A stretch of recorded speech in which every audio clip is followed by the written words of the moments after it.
From the brave roots of our founding, to the unstoppable force of American ingenuity, to the sacred inheritance of freedom we must protect, this is our legacy.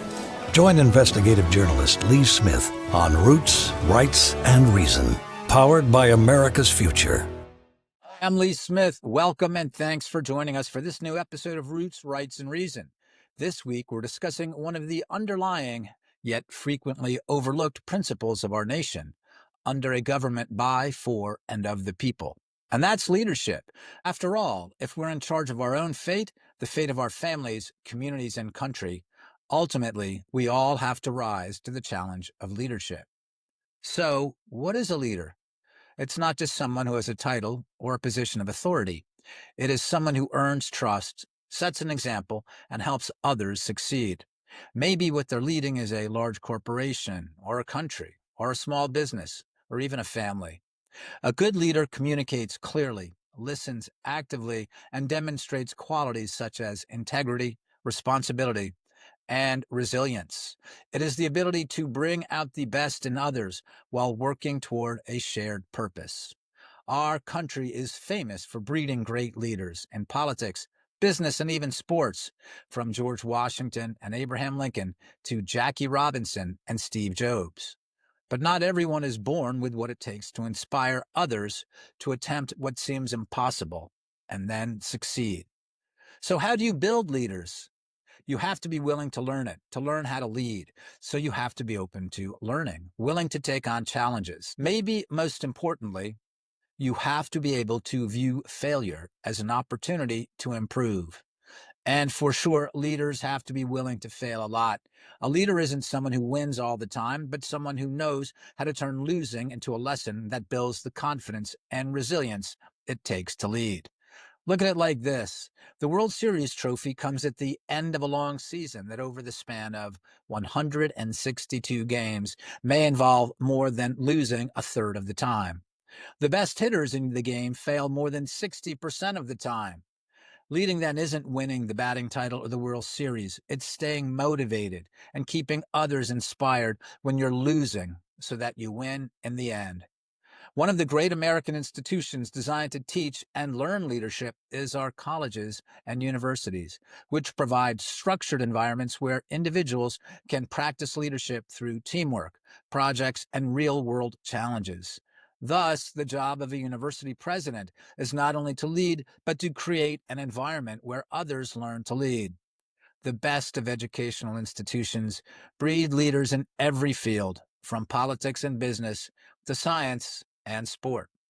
Our guest today is Max Nikias, one of America's most celebrated leaders. He served as the 11th president of the University of Southern California. He is a member of the National Academy of Engineering, the American Academy of Arts and Sciences, and the National Academy of Inventors. The U.S. Department of War has adopted a number of his innovations and patents in sonar, radar, and communications systems. Max is also author of American Trojan, Leadership, Resilience, and the Renewal of Higher Education. Max is also author of the just published book, American Trojan, Leadership, Resilience, and the Renewal of Higher Education. Max Nikias, thank you so much for being with us here on Roots, Rights, and Reason. Max, what is leadership? Well, Lee, first of all, thank you for having me on your program. It's a privilege and a pleasure. And leadership has many different definitions, but for me, it's fundamentally about navigating the unexpected. That you have to have that ability to navigate successfully the unexpected. Of course, for anything you do, having a leadership position, you have to have a compelling vision. You have to you have to come up with a strategy and an execution plan to materialize your vision. And then you have to recruit the very best team. So you need to be surrounded by very talented people that they are going to drive that execution. But at the end, the unexpected will find you. And how you respond to the unexpected is going to define your leadership. Max, I'm smiling from ear to ear, not only because I'm so happy to be speaking with you, but I have to let our audience know that we were speaking about the classics before we started, and we were speaking especially about Homer. So the minute that you said you have to navigate, I'm thinking, wait a minute, he's talking about Odysseus here. You're talking about navigating the unexpected, and you have to have a team behind you. So how much do the classics actually shape your vision? Because of course Odysseus is one of the great leaders Right. in world literature, and one of the great things we know. So how much do the classics inform, because I know that you've also taught a class on leadership, how much do the classics inform your idea of what it takes to build leaders and how to lead? The classics provide us with the foundation when it comes to leadership. And this is exactly what I teach in my class. For example, if you take the Iliad and the Odyssey of Homer, and you see the many different heroes. So if you take the strengths, the qualifications of each one of the heroes, and you put them collectively together, all those strengths, the cunning of Odysseus, the justice of Nestor, for example, and then you take Achilles, the manliness and aggressiveness of Achilles. If you take all these qualifications collectively, you come up with what is needed for an ideal leader. You need a person that will combine all these qualities together. That's how I begin teaching my class in leadership. Wow. And then, of course, many people believe, experts on leadership today, that the Bible on leadership is Xenophon's Education of Cyrus, Cyropedia. And this is the very last book that he wrote before he passed away. So in many ways, looking at Xenophon, he was like a very successful general, a philosopher. And towards retirement and towards the end of his life, it's like writing a memoir, because writing that book, he reflected his personal experiences, leading 10,000 Greek mercenaries from the middle of Persia back to their homeland. And this is the Anabasis, right? That you're describing that. Right, that's the yeah. Anabasis, but he wrote also the Education of Cyrus, which is the ideal leader. Xenophon's leader doesn't make a mistake. What does he say in it?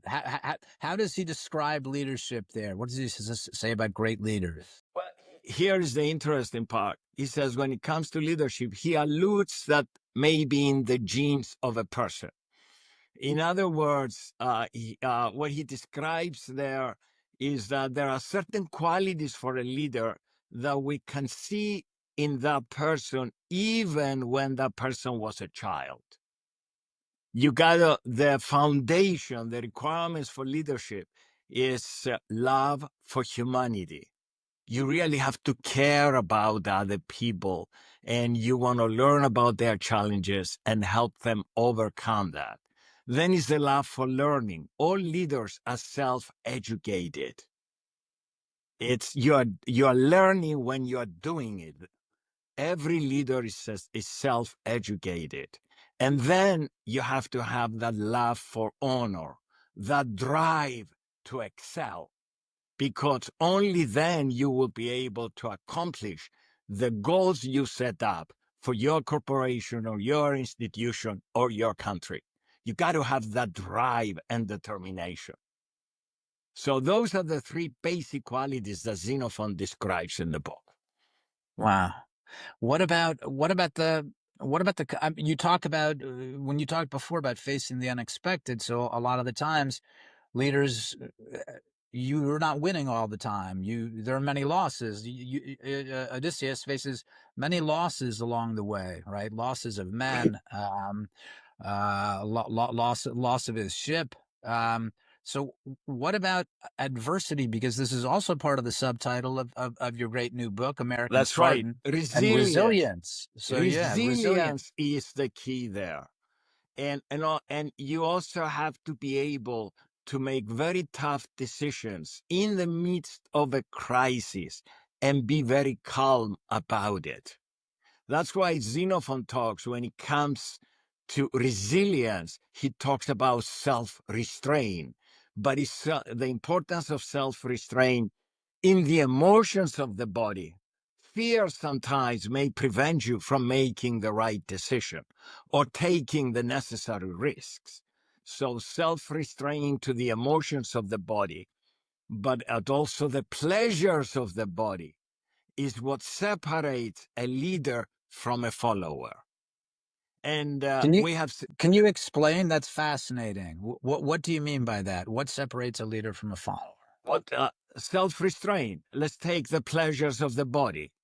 For a person, we have seen so many leaders that their downfall was the lack of self-restraint because of having, I use an example, having an affair, inappropriate one, with an employee, reporting to them, and that's a violation of the rules. That's lack of self-restraint. Or addiction. If you are addicted to something, whether it's drugs or alcohol, that will be your downfall as a leader. So you must, and also leaders, once you become a leader, everybody wants to be nice to you. They want to get very close to you. And you should never let that get into your mind. And so you have to show the strength. And it's very important to keep also a little bit the distance from your followers. If you get too close to them, then you may face pressures lacking self-restraint. So Xenophon talks about all that in the book and gives many examples.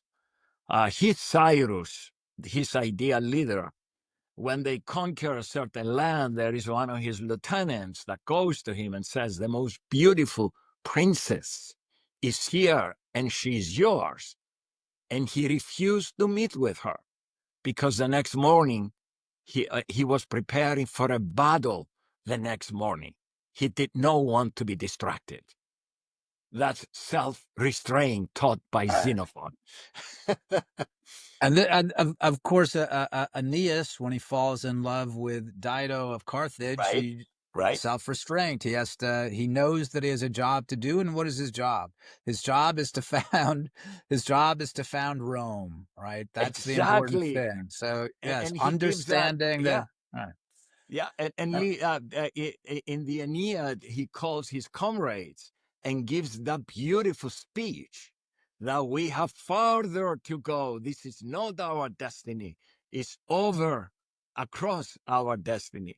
And that particular excerpt is like a charge in Latin. I will read that at every commencement at USC. I introduce that as a tradition. uh, And we'll, what you say that leadership qualities come out very early, and your book starts with your childhood. Did right, your did your family and I want to talk a little bit about your childhood and also your great uh, your own great journey, your own great odyssey here to the United States. But did your parents recognize these qualities in you? Did you come to understand them in yourself, that I am made for, I'm not maybe not Augustus Caesar, but right. you're meant for a special calling. That's interesting. Of course, growing up, I grew up in a very small village, no more than 1,000 people. But on my mother's side, from my family, my grandfather, my great grandfather, and my great great grandfather, they were all mayors of that small village. Can you talk about the village? I want people to know exactly where you're from. You're from I was Cyprus. born. I'm from I was, Greek. Yeah. yeah. I was born in the 50s. That's on the island of Cyprus, and at that time, even in our house, we had no electricity or running water. So, but on the other hand, for a kid like myself, it was a very comfortable life. My parents always looked after me, and they were very protective. But to me, I have very fond memories. It was a beautiful life. But then we moved when I was 10 years old to a nearby city, and clearly that was an eye opener for me as a kid.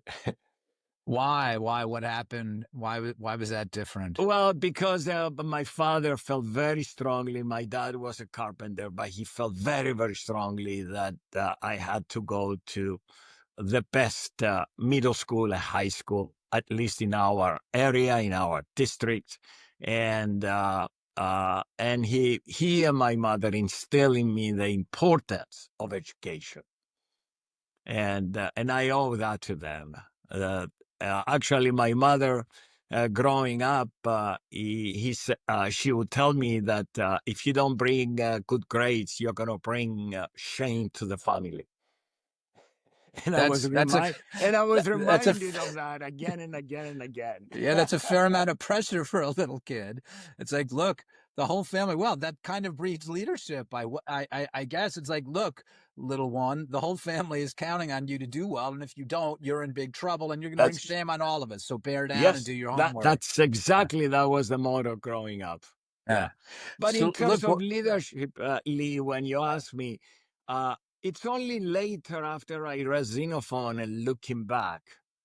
I honestly, doing a self-assessment, I believe I had those three necessary traits.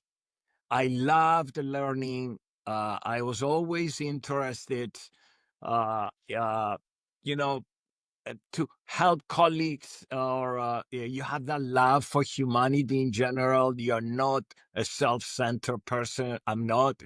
And yeah, that drive, that determination to excel.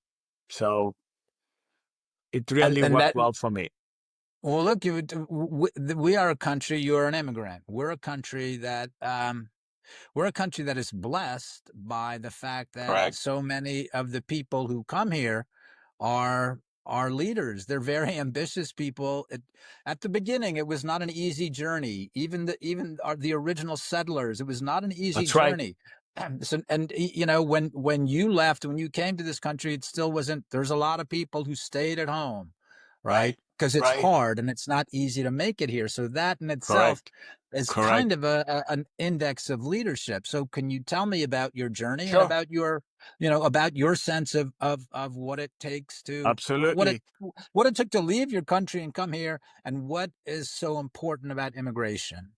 I came with my wife for graduate studies in the United States, but the reason we did, and my father actually encouraged me, is because in 1974, with the Turkish invasion of the island of Cyprus, our families became refugees. We lost everything overnight, and that was a very devastating event. Uh, so coming to the United States with my wife, uh, I have to say that we never wanted to identify ourselves as refugees because we didn't want any sympathy expressed because of what we went through. We wanted to make it on our own.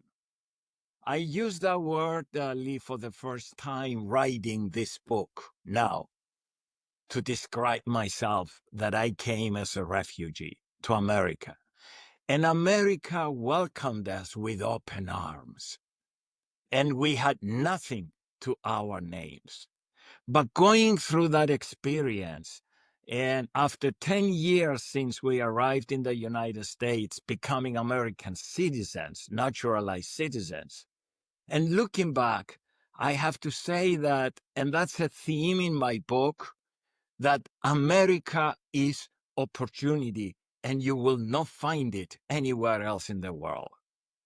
But it really works only, the covenant for an immigrant is that when you come here, you work very hard, but also you have to express gratitude and you have to give back. And in my case, all the work that I did for the United States Navy and the US government, big technical work, and a big part of it was classified. And also giving the gift of education, making possible the gift of education for so many American students from all walks of life. all my years in academic leadership, dean, provost, and president, I feel that was my giving back to America. That's very moving. And, the university, it's one of our great universities, USC. It's a fantastic place. And I'm sure the students were, I'm sure the students were deeply moved, especially the ones who took your leadership class. Did you feel that that was one of the things that you were Did you feel that that was one of the things that you were doing there intentionally, or did your ability to teach leadership come from your understanding of Xenophon to show great love of humanity, interest in other people, honor, as well as you're Right. continually educating yourself, continually learning, Right. continually fighting off and learning from unexpected things? So, how did they learn from you about leadership in particular? Clearly going through the teaching my class and Xenophon, it's I wanted the students to get excited about the importance of the classics. That was part of my motivation teaching this class, because unfortunately, as you know, the last 3 decades, classical education on an American university campus has been pushed to the margins of the curriculum, and they were branded oppressive and all the other nonsense that we hear. The classics is the foundation. It's the foundation of our republic. Our founding fathers were very rooted in the Greco-Roman classics. They gave us a constitution for our republic because they knew about the strengths and limitations of the Athenian democracy. They knew very well about the Spartan constitution, and they also the Roman Republic constitution. So how can you understand the American Constitution today without having knowledge from the Greco-Roman classics? Another example I give them in class, I said John Adams, our founding father, was the father of the United States Navy. And he was referring to it as the wooden walls of America, because he was very well aware that the wooden walls of Themistocles, say in the Straits of Salamis, saved the young democracy of Uh, Athens. And that was the that most decisive battle uh, of Western civilization. that's fascinating. Would you think about writing? You've written. This book, American Trojan. I'm looking as I have it down here. I'm just going to hold it up so everyone can see. Amazingly great book. It's a Thank you. very, it's a very big and brilliant book with a lot going on. Would you ever think about, look, I'm already trying to get you into writing another book while you've done this one. Would you ever think about doing a book based on that class on Xenophon and talking about the classics and leadership? It's a much smaller book. I'm sorry for trying to give you more work Yes. already, but it would be fantastic. That would be great for college students to have. It would be great for me to have. And Lee, I will reveal here in your program for the first time that I do have a draft ready. Yay, that's great. That's great. Which I did before, and I didn't pursue to finalize it. And I'm using it as a material for my class. And then I decided to write this book, American Trojan. But now I will go back to it eventually. That's So fantastic. so I hope to I'm get it overjoyed. Yeah.